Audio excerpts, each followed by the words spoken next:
Hello, good evening. I have purchased another item at a thrift store today. This is a Craftsman number 47486. It's a screwdriver, multi-tool with Phillips and flats.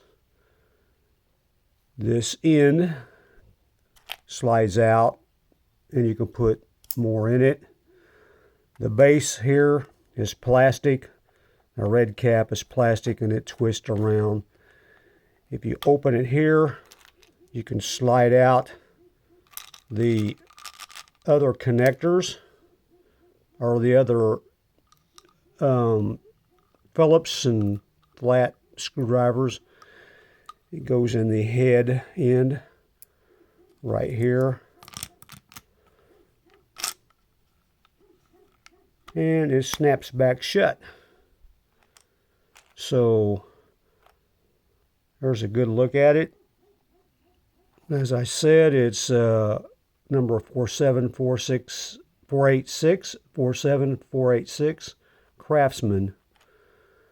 I gave $1 for this lovely little tool, Phillips screwdriver. Well, thanks.